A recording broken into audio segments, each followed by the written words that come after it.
पेश है प्रेम प्रकाश जी की लिखी हुई कहानी मारा बंदा।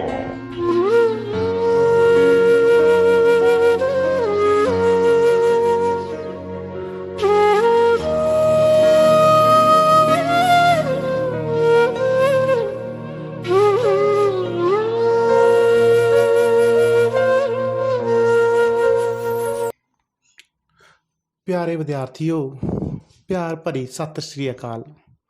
ਦੁਆਬਾ ਰੇਡੀਓ ਵੱਲੋਂ ਤੁਹਾਨੂੰ ਕਰੋਨਾ ਦੇ ਸਮੇਂ ਦੇ ਦੌਰਾਨ ਸਿੱਖਿਆ ਨਾਲ ਜੋੜੇ ਰੱਖਣ ਲਈ ਕੀਤੇ ਜਾ ਰਹੇ ਉਪਰਾਲਿਆਂ ਵਿੱਚ ਮੈਂ ਲੈਫਟੀਨੈਂਟ ਮਨਬੀਰ ਸਿੰਘ, ਪੰਜਾਬੀ ਮਾਸਟਰ, ਸਰਕਾਰੀ ਸੀਨੀਅਰ ਸੈਕੰਡਰੀ ਸਕੂਲ ਭਿੱਖੀਵਿੰਡ, ਜ਼ਿਲ੍ਹਾ ਤਰਨਤਾਰਨ, ਅੱਜ 12ਵੀਂ ਜਮਾਤ ਦੀਆਂ ਕਹਾਣੀਆਂ ਲੈ ਕੇ ਫਿਰ ਆਇਆ ਹਾਂ।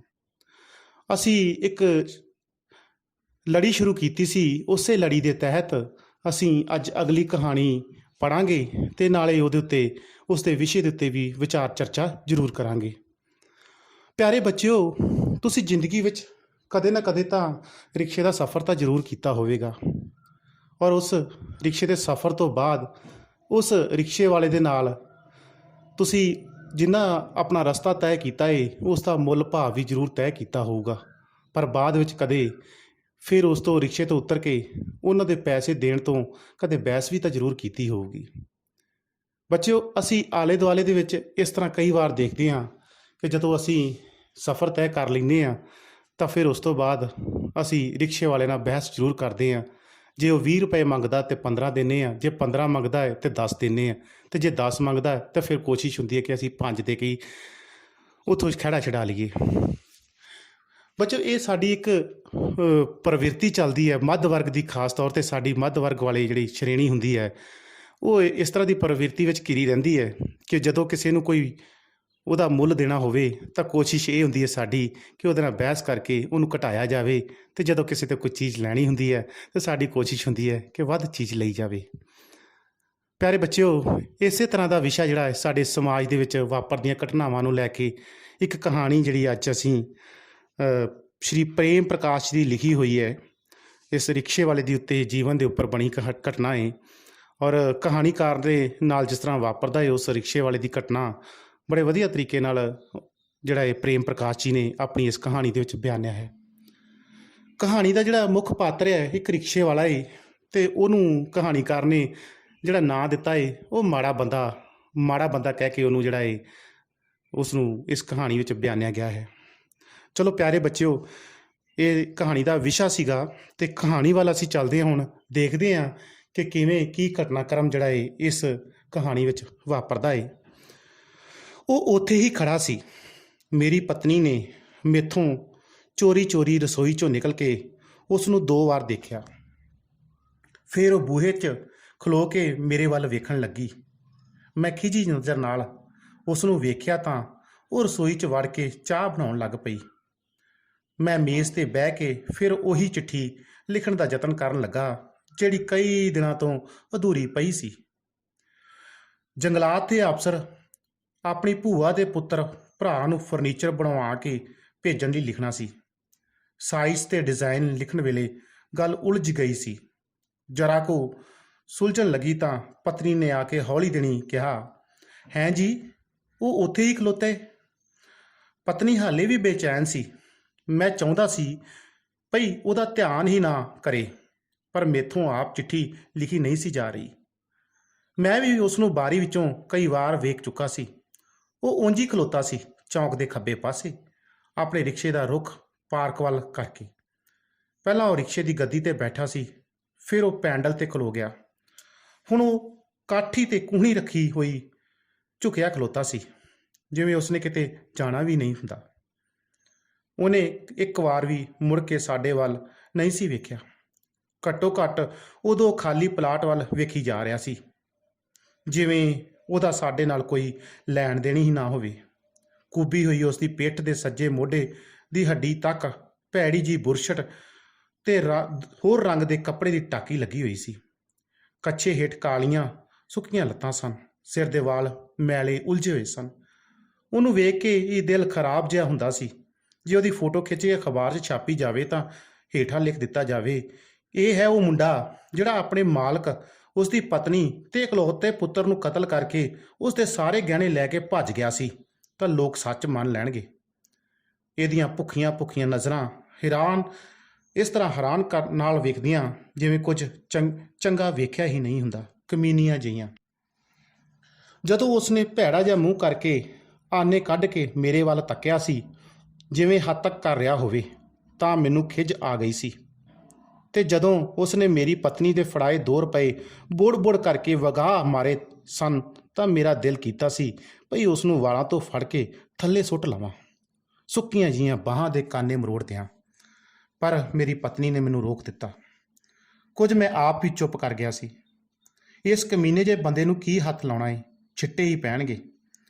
ਉਹ ਨਿੱਕੀ ਜਿਹੀ ਗਾਲ ਕੱਢ ਦੇਵੇ, ਹੱਥ ਚੁੱਕ ਲਵੇ, ਸ਼ਰੀਫ ਆਦਮੀ ਮਿੱਟੀ 'ਚ ਹੋ ਜਾਂਦਾ ਏ। ਫੇਰ ਭਾਵੇਂ ਉਹ ਆਪਣੇ ਆਪ ਨੂੰ ਹੀ ਗਾਲਾਂ ਕੱਢ ਲਵੇ, ਲੋਕ ਸਮਝਦੇ ਨੇ ਦੂਜੇ ਨੂੰ ਹੀ ਕੱਢ ਰਿਹਾ ਹੈ। ਉਂਝ ਵੀ ਮੈਂ ਨਹੀਂ ਸੀ ਚਾਹੁੰਦਾ ਭਈ ਮਾੜੇ ਬੰਦੇ ਨਾਲ ਲੜਿਆ ਜਾਵੇ, ਪਰ ਇਹ ਬੇਇਨਸਾਫੀ ਵੀ ਨਹੀਂ ਸੀ ਸਹਿ ਹੁੰਦੀ। ਸਬਜ਼ੀ ਮੰਡੀ ਤੋਂ ਇੱਥੋਂ ਤੱਕ ਦੇ 2 ਰੁਪਏ ਦੇਣੇ ਤੈਅ ਕੀਤੇ ਸਨ ਮੇਰੀ ਪਤਨੀ ਨੇ। ਫਿਰ ਝਗੜਾ ਕਾਹਦਾ? ਇਹ ਕਮੀਨਾ ਤਰੀਕਾ ਏ ਇਸ ਦਾ ਮੰਗਣ ਦਾ ਜਾਂ ਠੱਗਣ ਦਾ। ਪਹਿਲਾਂ ਕਹਿਣਗੇ ਜੋ ਮਰਜ਼ੀ ਦੇ ਦਿਓ, ਪਰ ਲੈਣ ਵੇਲੇ ਆਪਣੀ ਮਰਜ਼ੀ ਦੇ ਲੈਣਗੇ। ਜੇ ਪੈਸੇ ਤੈਅ ਕਰ ਲਓ ਤਾਂ ਜਦੋਂ ਮਹੱਲਾ ਨੇੜੇ ਆਉਣ ਲੱਗੇ ਤਾਂ ਕਹਿਣ ਲੱਗ ਪੈਂਦੇ ਨੇ, ਬੀਬੀ ਜੀ ਇਹ ਤਾਂ ਬੜੀ ਦੂਰ ਹੈ, ਸ਼ਹਿਰ ਦਾ ਦੂਜਾ ਪਾਸਾ ਆ ਗਿਆ, ਮਾਡਲ ਟਾਊਨ ਤਾਂ 2.5 ਮੀਲ ਲੰਮਾ ਏ, ਗਰੀਬ ਆਦਮੀ ਨੂੰ ਮਾਰ ਲਿਆ, ਇਸ ਵੇਲੇ ਕੋਈ ਇੰਨੀ ਦੂਰ ਕਾਹਨੂੰ ਆਉਂਦਾ ਏ। ਅਜੇ ਤਾਂ ਦੁਪਹਿਰ ਦੇ 2 ਹੀ ਵਜੇ ਸਨ। ਇਹਦਾ ਖਿਆਲ ਸੀ ਭਈ ਘਰ ਕੋਈ ਮਰਦ ਨਹੀਂ ਹੋਵੇਗਾ, ਜਨਾਨੀ ਨੂੰ ਠੱਗ ਲਵੇਗਾ। ਰਿਕਸ਼ਾ ਰੋਕ ਕੇ ਕਹਿੰਦਾ, ਇਹ ਤਾਂ ਬੀਬੀ ਜੀ ਸ਼ਕਤੀ ਨਗਰ ਆ ਗਿਆ, ਸੜਕ ਟੁੱਟੀ ਪਈ ਹੈ, 3 ਰੁਪਏ ਦੇ ਦਿਓ। ਆਵਾਜ਼ ਸੁਣ ਕੇ ਮੈਂ ਬਾਹਰ ਨਿਕਲ ਆਇਆ। ਉਹਨੇ ਮੇਰੇ ਸਾਹਮਣੇ ਮੇਰੀ ਪਤਨੀ ਦੇ ਫੜਾਏ 2 ਰੁਪਏ ਵਗਾਹ ਸੁੱਟੇ। ਜਦੋਂ ਮੈਂ ਉਸ ਕਮੀਨਾ ਕਹਿ ਕੇ ਮਾਰਨ ਲੱਗਾ ਤਾਂ ਗਰੀਬ ਹਾਂ ਨਾ, ਮਾੜਾ ਬੰਦਾ ਹਾਂ ਨਾ, ਆਖਦਾ ਭੈੜੀਆਂ ਜਿਹੀਆਂ ਨਜ਼ਰਾਂ ਨਾਲ ਵੇਖਦਾ ਰਿਕਸ਼ਾ ਲੈ ਕੇ ਤੁਰ ਗਿਆ। ਮੈਨੂੰ ਪਤਾ ਸੀ ਬਈ ਇਹ 1 ਰੁਪਇਆ ਵੱਧ ਮੰਗ ਕੇ 50 ਪੈਸੇ ਵੱਧ ਲੈਣੇ ਚਾਹੁੰਦਾ ਹੈ, ਪਰ ਇਹ ਕੋਈ ਤਰੀਕਾ ਨਹੀਂ ਸੀ। ਉਹ ਮਿੰਨਤਾਂ ਨਾਲ ਤਾਂ ਨਾ ਸਹੀ ਨਿਮਰਤਾ ਨਾਲ ਕਹਿੰਦਾ, ਬਈ ਮੈਂ ਸਮਝਦਾ ਸੀ ਕੋਠੀ ਨੇੜੇ ਹੋਵੇਗੀ, ਪਰ ਬੀਬੀ ਜੀ ਇਹ ਤਾਂ ਦੂਰ ਨਿਕਲੀ, ਮੈਨੂੰ 50 ਪੈਸੇ ਹੋਰ ਦੇ ਦਿਓ। ਉਹਨੂੰ ਉਸੇ ਵੇਲੇ ਮਿਲ ਜਾਣੇ ਸਨ। ਭਗਤਣੀ ਮੇਰੀ ਪਤਨੀ ਤਾਂ ਤੁਰੇ ਜਾਂਦੇ ਗਰੀਬ ਗੁਰਬੇ ਨੂੰ ਰੋਟੀ ਚਾਹ ਦੇ ਦਿੰਦੀ ਹੈ। ਇਹਨੇ ਤਾਂ ਫਿਰ ਵੀ ਉਸ ਨੂੰ ਢੋ ਕੇ ਲਿਆਂਦਾ ਸੀ, ਪਰ ਪਵਾੜਾ ਪੈ ਗਿਆ ਸੀ ਇਹਦੇ ਰੁਪਈਏ ਸੁੱਟਣ ਤੇ ਮੇਰੇ ਗਰਮ ਹੋਣ ਤੇ।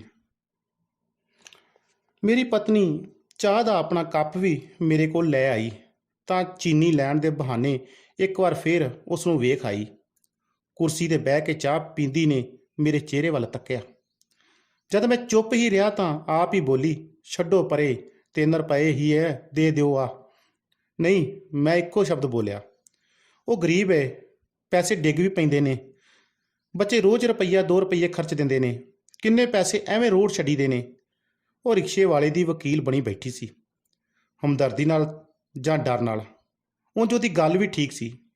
ਮੈਂ ਰੋਜ਼ 3-2.5 ਰੁਪਈਏ ਦੀਆਂ ਸਿਗਰਟਾਂ ਪੀਂਦਾ ਹਾਂ, ਮਹੀਨਾ ਕੋ 2-3 ਵਾਰ ਸਿਨੇਮਾ ਦੇਖਦਾ ਹਾਂ। ਡੈਡੀ ਰਿਕਸ਼ੇ ਵਾਲਾ ਉੱਥੇ ਖਲੋਤਾ ਏ। ਇੱਕ ਬੰਦੇ ਨੇ ਪੁੱਛਿਆ, ਚੱਲਣਾ ਹੀ ਕੰਪਨੀ ਬਾਗ? ਕਹਿੰਦਾ ਨਹੀਂ। ਮੇਰੇ ਵੱਡੇ ਪੁੱਤਰ ਨੇ ਆ ਕੇ ਦੱਸਿਆ, ਬੇਵਕੂਫ, ਜਾਹਲ, ਤਦੇ ਸਾਲੇ ਗਰੀਬ ਨੇ, ਨਜਾਇਜ਼ ਤਰੀਕੇ ਨਾਲ 1 ਰੁਪਈਆ ਕਮਾਉਣ ਬਦਲੇ 2 ਰੁਪਈਏ ਦੀ ਸਵਾਰੀ ਗਵਾ ਦਿੱਤੀ, ਪੂਰਾ 1 ਘੰਟਾ ਬਰਬਾਦ ਕਰ ਦਿੱਤਾ। 5 ਰੁਪਏ ਕਮਾਏ ਜਾ ਸਕਦੇ ਸੀ ਇਸ ਸਮੇਂ 'ਚ। ਬੁੜਬੜਾ ਕੇ ਮੈਂ ਇੰਜ ਕਿਹਾ ਪਈ ਮੁੰਡੇ ਨੇ ਸੁਣੇ ਤੇ ਚਿੱਠੀ ਅਧੂਰੀ ਹੀ ਪਰੇ ਕਰ ਦਿੱਤੀ। ਮੈਂ ਨਹੀਂ ਸੀ ਚਾਹੁੰਦਾ ਪਈ ਮੁੰਡੇ ਨੂੰ ਮੇਰੇ ਚਿਹਰੇ ਤੋਂ ਇਸ ਚਿੰਤਾ ਦਾ ਪਤਾ ਲੱਗੇ ਜਿਹੜੀ ਰਿਕਸ਼ੇ ਵਾਲੇ ਦੇ ਖਲੋਣ ਨਾਲ ਮੈਨੂੰ ਹੋ ਰਹੀ ਸੀ। ਮੈਂ ਪਤਨੀ ਨੂੰ ਵੀ ਐਵੇਂ ਜ਼ਾਹਰ ਕਰ ਰਿਹਾ ਸੀ, ਸਮਝਾ ਵੀ ਰਿਹਾ ਸੀ ਭਈ ਉਹ ਉਧਰ ਧਿਆਨ ਹੀ ਨਾ ਦੇਵੇ, ਸਾਲਾ ਆਪੇ ਥੱਕ ਹਾਰ ਕੇ ਚਲਿਆ ਜਾਵੇਗਾ। ਪਤਨੀ ਕੱਪ ਚੱਕ ਕੇ ਰਸੋਈ ਚਲੇ ਗਈ। ਮੈਂ ਉੱਠ ਕੇ ਬਾਰੀ ਵਿੱਚੋਂ ਝਾਤ ਮਾਰੀ। ਕੋਈ ਹੋਰ ਰਿਕਸ਼ੇ ਵਾਲਾ ਉਹਦੇ ਕੋਲ ਖਲੋਤਾ ਸੀ। ਉਹ ਦੂਜਾ ਰਿਕਸ਼ੇ ਵਾਲਾ ਕੋਈ ਗੱਲ ਕਰਕੇ ਕਾਹਲ ਨਾਲ ਅੱਡੇ ਵੱਲ ਚਲਾ ਗਿਆ। ਮੈਨੂੰ ਲੱਗਾ ਉਹ ਆਪਣੇ ਸਾਥੀਆਂ ਨੂੰ ਬੁਲਾਉਣ ਲਈ ਗਿਆ ਹੈ। ਇਹਨਾਂ ਵਿੱਚ ਏਕਤਾ ਬੜੀ ਹੁੰਦੀ ਹੈ। ਝਗੜਾ ਹੋਣ 'ਤੇ ਸਾਰੇ ਚਿੰਬੜ ਜਾਂਦੇ ਨੇ, ਪਰ ਦੂਜੇ ਮੁਸਾਫਰ ਵੇਖ ਕੇ ਵੀ ਲੰਘ ਜਾਂਦੇ ਨੇ। ਬੁਲਾ ਲਿਆਵੇ ਪਈ, ਮੈਂ ਕੋਈ ਡਰਦਾ ਸੋਚ ਕੇ ਮੈਂ ਕੁਰਸੀ 'ਤੇ ਬਹਿ ਗਿਆ।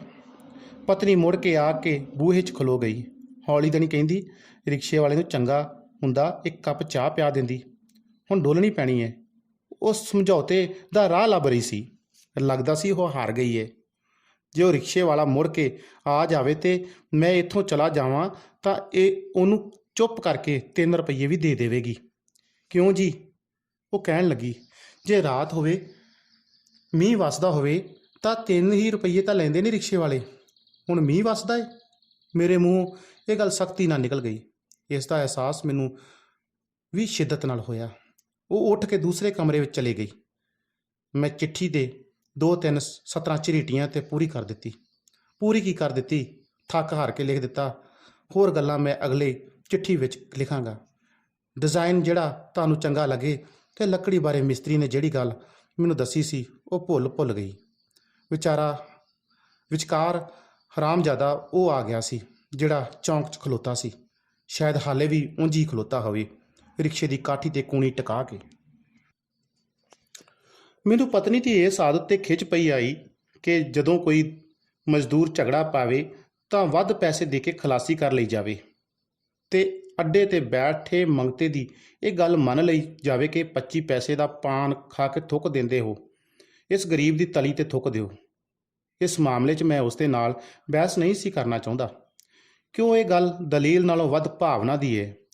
ਉਹ ਪੁੰਨ ਸਮਝ ਕੇ ਸੁਖੀ ਹੋ ਜਾਂਦੀ ਹੈ ਤੇ ਰਿਕਸ਼ੇ ਵਾਲਾ ਜਾਂ ਮੰਗਤਾ ਠੇਕੇ ਤੋਂ ਬੋਤਲ ਲੈ ਆਉਂਦਾ ਹੈ।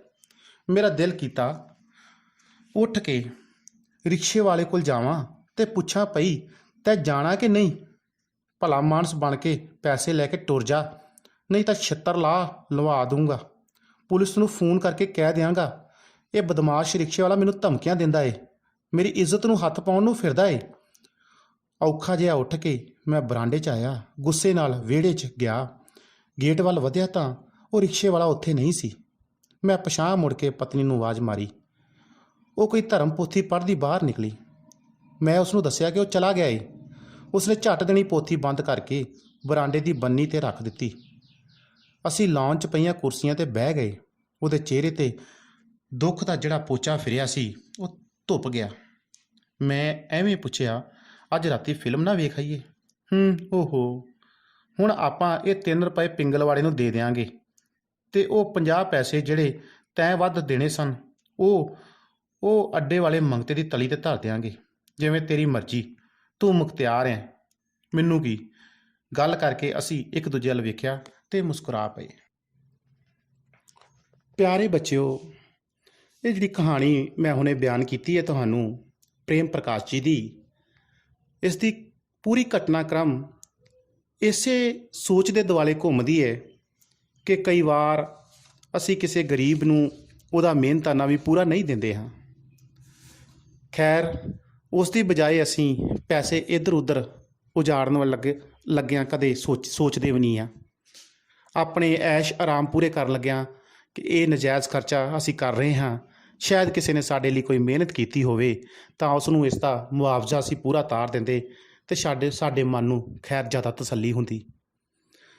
ਸੋ ਬੱਚਿਓ, ਇਸ ਕਹਾਣੀ ਦੇ ਵਿਸ਼ੇ ਨੂੰ ਜੇ ਵੇਖਿਆ ਜਾਵੇ ਤਾਂ ਇੱਕ ਸਾਡੀ ਮੱਧ ਵਰਗੀ ਸੋਚ ਨੂੰ ਬੁਰੀ ਤਰ੍ਹਾਂ ਨਾਲ ਚਿਤਾਰਦਾ ਹੈ ਕਿ ਅਸੀਂ ਕਿਵੇਂ ਬਹਿਸ ਬਸਈਆ ਕਰਕੇ ਜਾਂ ਕਿਸੇ ਦੁਕਾਨ ਵਾਲੇ ਨੂੰ ਘੱਟ ਪੈਸੇ ਦੇ ਕੇ ਆਪਣੇ ਮਨ ਦੀ ਤਸੱਲੀ ਪ੍ਰਗਟ ਕਰ ਲੈਂਦੇ ਹਾਂ, ਕਿ ਆਪਣੇ ਮਨ ਨੂੰ ਸੰਤੁਸ਼ਟ ਭਾਵਨਾ ਵਿੱਚ ਲੈ ਜਾਂਦੇ ਹਾਂ। ਪਿਆਰੇ ਬੱਚਿਓ, ਸਾਰਿਆਂ ਤੋਂ ਪਹਿਲਾਂ ਅਸੀਂ ਇਸ ਕਹਾਣੀ ਦੇ ਵਿੱਚੋਂ ਅਭਿਆਸ ਲਈ ਜਿਹੜੇ ਪ੍ਰਸ਼ਨ ਉੱਤਰ ਆਏ ਹਨ ਉਹਨਾਂ ਦੀ ਵੀ ਇੱਕ ਅਭਿਆਸ ਜ਼ਰੂਰ ਕਰਾਂਗੇ। ਮਾੜਾ ਬੰਦਾ ਕਹਾਣੀ ਦੇ ਆਧਾਰ 'ਤੇ ਦੱਸੋ। ਆਪਸ਼ਨਾਂ ਨੇ ਸਾਡੇ ਕੋਲ। ਇਹ ਪਹਿਲਾ ਸਵਾਲ ਆ, ਮਾੜਾ ਬੰਦਾ ਕਹਾਣੀ ਵਿੱਚ ਮਾੜਾ ਬੰਦਾ ਕੌਣ ਹੈ? ਜਿਵੇਂ ਕਿ ਪਹਿਲੇ ਹੀ ਪੈਰੇ ਵਿੱਚ ਦੱਸਿਆ ਸੀ, ਉਹਨੇ 3 ਆਪਸ਼ਨਾਂ ਸਾਨੂੰ ਇੱਥੇ ਲਿਖੀਆਂ ਹੋਈਆਂ ਨੇ। ਪਹਿਲੀ ਆਪਸ਼ਨ ਹੈ ਰਿਕਸ਼ੇ ਵਾਲਾ, ਦੂਸਰੀ ਹੈ ਲੇਖਕ ਦੀ ਪਤਨੀ ਤੇ ਤੀਸਰੀ ਆਪਸ਼ਨ ਹੈ ਲੇਖਕ ਖੁਦ। ਪਿਆਰੇ ਬੱਚਿਓ, ਜੋ ਕਹਾਣੀ ਸੁਣੀ ਹੈ ਉਸ ਦੇ ਆਧਾਰ 'ਤੇ ਤੁਸੀਂ ਇਹ ਦੱਸਣਾ ਹੈ ਕਿ ਮਾੜਾ ਬੰਦਾ ਇਹਨਾਂ ਤਿੰਨਾਂ ਵਿੱਚੋਂ ਕੌਣ ਹੈ। ਪਿਆਰੇ ਬੱਚਿਓ, ਸਾਡਾ ਅਗਲਾ ਸਵਾਲ ਹੈ, ਉਹਦੇ ਵਿੱਚ ਵੀ ਸਾਡੇ ਕੋਲ ਆਪਸ਼ਨਾਂ ਰਹਿਣਗੀਆਂ। ਲੇਖਕ ਦੀ ਪਤਨੀ ਬੇਚੈਨ ਸੀ ਕਿਉਂਕਿ ਪਹਿਲੀ ਆਪਸ਼ਨ ਹੈ ਕਿ ਰਿਕਸ਼ੇ ਵਾਲੇ ਨੇ ਪੈਸੇ ਵਗਾ ਕੇ ਮਾਰੇ ਸਨ। ਦੂਸਰੀ ਆਪਸ਼ਨ ਹੈ ਉਸਨੇ ਰਿਕਸ਼ੇ ਵਾਲੇ ਨੂੰ ਤੈਅ ਕੀਤੇ ਪੈਸਿਆਂ ਤੋਂ ਘੱਟ ਪੈਸੇ ਦਿੱਤੇ ਸਨ। ਸੋ ਕਹਾਣੀ ਦੇ ਆਧਾਰ 'ਤੇ ਤੁਸੀਂ ਅਭਿਆਸ ਕਰਨੀ ਹੈ ਇਸ ਸਵਾਲ ਦੀ ਵੀ ਜਵਾਬ ਦੇ ਕੇ। ਤੀਸਰਾ ਸਵਾਲ ਸਾਡੇ ਕੋਲ ਇਸ ਦੇ ਕਹਾਣੀ ਵਿੱਚੋਂ ਇਹ ਰਹੇਗਾ, ਲੇਖਕ ਕਿਸ ਨੂੰ ਚਿੱਠੀ ਲਿਖਣ ਦਾ ਯਤਨ ਕਰ ਰਿਹਾ ਸੀ। ਸੋ ਇਸ ਕਹਾਣੀ ਨੂੰ ਤੁਸੀਂ ਸੁਣਿਆ ਹੈ ਕਿ ਉਹ ਜਿਹੜੀ ਚਿੱਠੀ ਸੀਗੀ ਉਹ ਆਪਣੀ ਭੂਆ ਦੇ ਪੁੱਤ ਨੂੰ ਲਿਖ ਰਿਹਾ ਸੀ, ਜਿਹੜਾ ਜੰਗਲਾਤ ਮਹਿਕਮੇ ਵਿੱਚ ਲੱਗਾ ਹੋਇਆ ਸੀਗਾ, ਜਿਸ ਤੋਂ ਉਸਨੇ ਲੱਕੜ ਲੈ ਕੇ ਫਰਨੀਚਰ ਬਣਾਉਣਾ ਸੀ ਜਾਂ ਉਸ ਦੇ ਉੱਪਰ ਲੱਕੜ ਦੇ ਜਿਹੜੇ ਡਿਜ਼ਾਈਨ ਬਣਾਉਣੇ ਸੀਗੇ ਉਹਨਾਂ ਬਾਰੇ ਉਹ ਗੱਲ ਕਰ ਰਿਹਾ ਸੀਗਾ। ਉਸ ਵਿਸ਼ੇ ਦੇ ਉੱਤੇ ਤੁਸੀਂ ਇਸ ਦਾ ਜਵਾਬ ਦੇਣਾ ਇਸ ਸਵਾਲ ਦਾ। ਅਗਲਾ ਸਵਾਲ ਹੈ ਬੱਚਿਓ, ਫਿਰ ਆਪਸ਼ਨ ਆ ਜਾਂਦੀ ਹੈ ਉਸ ਸਵਾਲ ਦੇ ਵਿੱਚ, ਲੇਖਕ ਦੀ ਪਤਨੀ ਦਾ ਰਿਕਸ਼ੇ ਵਾਲੇ ਨਾਲ ਝਗੜਾ ਕਿਉਂ ਹੋਇਆ। ਦੋ ਆਪਸ਼ਨਾਂ ਸਾਡੇ ਕੋਲ ਦਿੱਤੀਆਂ ਹੋਈਆਂ ਨੇ। ਕਿਉਂਕਿ ਰਿਕਸ਼ੇ ਵਾਲਾ ਤੈਅ ਕੀਤੇ ਪੈਸੇ ਮੰਗਦਾ ਸੀ, ਕਿਉਂਕਿ ਰਿਕਸ਼ੇ ਵਾਲਾ ਤੈਅ ਕੀਤੇ ਪੈਸੇ ਤੋਂ ਵੱਧ ਪੈਸੇ ਮੰਗਦਾ ਸੀ। ਇਹਨਾਂ ਦੋਵਾਂ ਆਪਸ਼ਨਾਂ ਦੇ ਵਿੱਚੋਂ ਜਿਹੜੀ ਆਪਸ਼ਨ ਤੁਹਾਨੂੰ ਠੀਕ ਲੱਗਦੀ ਹੈ ਪਿਆਰੇ ਬੱਚਿਓ, ਕਹਾਣੀ ਨੂੰ ਸੁਣਨ ਤੋਂ ਬਾਅਦ ਉਹ ਟਿਕ ਜ਼ਰੂਰ ਕਰਿਓ ਜੇ। ਸਵਾਲ ਸਾਡੇ ਕੋਲ ਅਗਲਾ ਹੈ, ਰਿਕਸ਼ੇ ਵਾਲੇ ਨੇ ਪੈਸੇ ਕਿਉਂ ਵਗਾ ਕੇ ਮਾਰੇ। ਜਿਵੇਂ ਕਿ ਤੁਸੀਂ ਕਹਾਣੀ ਸੁਣੀ ਹੈ ਕਿ ਰਿਕਸ਼ੇ ਵਾਲੇ ਨੇ ਜਿਹੜਾ ਪੈਸੇ ਉਹ ਤੈਅ ਕੀਤੇ ਸੀਗੇ, ਉਹਨਾਂ ਤੈਅ ਕੀਤਿਆਂ ਪੈਸਿਆਂ ਤੋਂ ਉਹਨੇ ਵੱਧ ਪੈਸੇ ਮੰਗਣ ਦੀ ਕੋਸ਼ਿਸ਼ ਕੀਤੀ ਸੀ, ਕਿਉਂਕਿ ਕਹਾਣੀਕਾਰ ਦੀ ਜਿਹੜੀ ਪਤਨੀ ਸੀਗੀ ਉਸ ਨੂੰ ਸਫ਼ਰ ਥੋੜ੍ਹਾ ਜ਼ਿਆਦਾ ਉਹ ਸ਼ਕਤੀ ਨਗਰ ਜਿਹੜਾ ਇਲਾਕਾ ਸੀਗਾ ਉੱਥੋਂ ਤੱਕ ਜਾਣਾ ਪੈ ਗਿਆ ਸੀ। ਰਿਕਸ਼ੇ ਵਾਲੇ ਨੂੰ ਜਿਹੜਾ ਰਿਕਸ਼ਾ ਸੀਗਾ ਜ਼ਿਆਦਾ ਚਲਾਉਣਾ ਪਿਆ ਸੀਗਾ, ਇਸ ਕਰਕੇ ਉਹਨੇ ਥੋੜ੍ਹੇ ਪੈਸੇ ਵੱਧ ਮੰਗੇ ਸੀਗੇ। ਪਰ ਕਹਾਣੀਕਾਰ ਦੀ ਪਤਨੀ ਜਿਹੜੀ ਸੀਗੀ ਉਹ ਪਹਿਲੇ ਹੀ ਤੈਅ ਕੀਤੇ ਪੈਸਿਆਂ 'ਤੇ ਅੜੀ ਰਹੀ ਅਤੇ ਜਿਸ ਕਰਕੇ ਉਸ ਨੇ ਗੁੱਸੇ ਵਿੱਚ ਆ ਕੇ ਵਗਾ ਕੇ ਮਾਰ ਦਿੱਤੇ ਸਨ। ਸਾਡੇ ਕੋਲ ਅਗਲਾ ਸਵਾਲ ਹੈ, ਰਿਕਸ਼ੇ ਵਾਲੇ ਦਾ ਹੁਲੀਆ ਆਪਣੇ ਸ਼ਬਦਾਂ ਵਿੱਚ ਬਿਆਨ ਕਰੋ। ਕਿ ਮਤਲਬ ਕਿ ਜਿਸ ਤਰ੍ਹਾਂ ਦਾ ਉਸ ਦਾ ਪਹਿਰਾਵਾ ਸੀਗਾ, ਫਟੀ ਹੋਈ ਕਮੀਜ਼ ਸੀਗੀ, ਫਿਰ ਉਸਨੇ ਜਿਸ ਤਰ੍ਹਾਂ ਦਾ ਆਪਣਾ ਕੱਛਾ ਪਾਇਆ ਹੋਇਆ ਸੀਗਾ, ਉਸ ਦੇ ਵਿੱਚੋਂ ਦੀ ਲੱਤਾਂ ਕਿਵੇਂ ਉਸ ਦੀਆਂ ਪਤਲੀਆਂ ਲੱਤਾਂ ਜਿਹੜੀਆਂ ਸੀ ਦਿਖਾਈ ਦੇ ਰਹੀਆਂ ਸੀਗੀਆਂ, ਫਿਰ ਉਸ ਦੇ ਸਿਰ ਦੇ ਵਾਲ ਕਿਵੇਂ ਦੇ ਉਲਝੇ ਦਿਖਾਈ ਦੇ ਰਹੇ ਸੀਗੇ।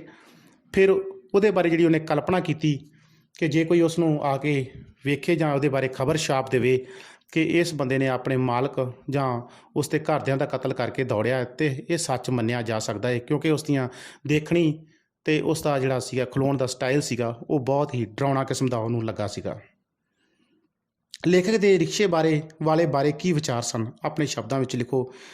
ਮਤਲਬ ਕਿ ਇਸ ਕਹਾਣੀ ਦੇ ਆਧਾਰ 'ਤੇ ਇਹ ਵੀ ਇੱਕ ਅਭਿਆਸੀ ਪ੍ਰਸ਼ਨ ਆ ਕਿ ਉਸ ਦੇ ਬਾਰੇ ਵਿੱਚ ਜਿਹੜੇ ਬਿਆਨ ਦਿੱਤੇ ਸੀਗੇ ਕਿ ਕਿਸ ਤਰ੍ਹਾਂ ਉਹ ਇਹੋ ਜਿਹੇ ਲੋਕ ਜਿਹੜੇ ਹੁੰਦੇ ਨੇ ਉਹ ਬਹਿਸ ਕਰਕੇ ਜਾਂ ਵੱਧ ਪੈਸੇ ਮੰਗ ਕੇ ਆਪਣੀ ਸਵਾਰੀ ਨੂੰ ਖੱਜਲ ਖਰਾਬ ਕਰਦੇ ਨੇ, ਜਾਂ ਉਹਦੇ ਹੁਲੀਏ ਬਾਰੇ ਵੀ ਜਿਸ ਤਰ੍ਹਾਂ ਉਹਨੇ ਦੱਸਿਆ ਹੈ ਕਿ ਇਸ ਬੰਦੇ ਬਾਰੇ ਖਬਰ ਵੀ ਲਿਖ ਦਿੱਤੀ ਜਾਵੇ ਕਿ ਇਹ ਬੰਦਾ ਆਪਣੇ ਘਰਦਿਆਂ ਨੂੰ, ਮਾਲਕ ਨੂੰ ਜਾਂ ਉਸ ਦੇ ਜੀਆਂ ਨੂੰ ਮਾਰ ਕੇ ਗਿਆ, ਤਾਂ ਇਹ ਵੀ ਸੱਚ ਮੰਨਿਆ ਜਾ ਸਕਦਾ ਹੈ। ਪਿਆਰੇ ਬੱਚਿਓ, ਤੁਹਾਡੇ ਪੇਪਰ ਦੇ ਵਿੱਚ 7 ਨੰਬਰ ਦਾ ਸਵਾਲ ਇਸ ਕਹਾਣੀ ਵਿੱਚੋਂ ਇਸ ਦਾ ਸਾਰ ਵੀ ਆ ਸਕਦਾ ਹੈ, ਜਿਹੜਾ ਕਿ ਪੁੱਛਣ ਦਾ ਤਰੀਕਾ ਰਹੇਗਾ ਕਿ ਮਾੜਾ ਬੰਦਾ ਕਹਾਣੀ ਦਾ ਸਾਰ ਆਪਣੇ ਸ਼ਬਦਾਂ ਵਿੱਚ ਲਿਖੋ। ਤੁਸੀਂ 500 ਸ਼ਬਦਾਂ ਦੇ ਵਿੱਚ ਇਸ ਕਹਾਣੀ ਨੂੰ ਬਿਆਨਣਾ ਹੈ ਆਪਣੇ ਸ਼ਬਦਾਂ ਵਿੱਚ। ਇਹ ਕਹਾਣੀ ਨੂੰ ਬੜੇ ਧਿਆਨ ਨਾਲ ਸੁਣਨਾ ਹੈ ਅਤੇ ਸੁਣਨ ਤੋਂ ਬਾਅਦ ਜਦੋਂ ਤੁਸੀਂ ਲਿਖਣਾ ਹੈ ਤਾਂ ਇਸ ਨੂੰ ਆਪਣੀ ਕਲਮ ਦੇ ਨਾਲ ਕਹਾਣੀ ਨੂੰ ਆਪਣੇ ਵਿਚਾਰਾਂ ਦੇ ਵਿੱਚ ਕਲਮਬੰਦ ਕਰਨਾ ਹੈ। ਘੱਟ ਤੋਂ ਘੱਟ 500 ਸ਼ਬਦ ਦੇ ਵਿੱਚ ਕਹਾਣੀ ਦਾ ਸਾਰ ਤੁਸੀਂ ਲਿਖਣਾ ਹੈ। ਸੋ ਪਿਆਰੇ ਬੱਚਿਓ, ਇਹ ਸੀ ਸਾਡੀ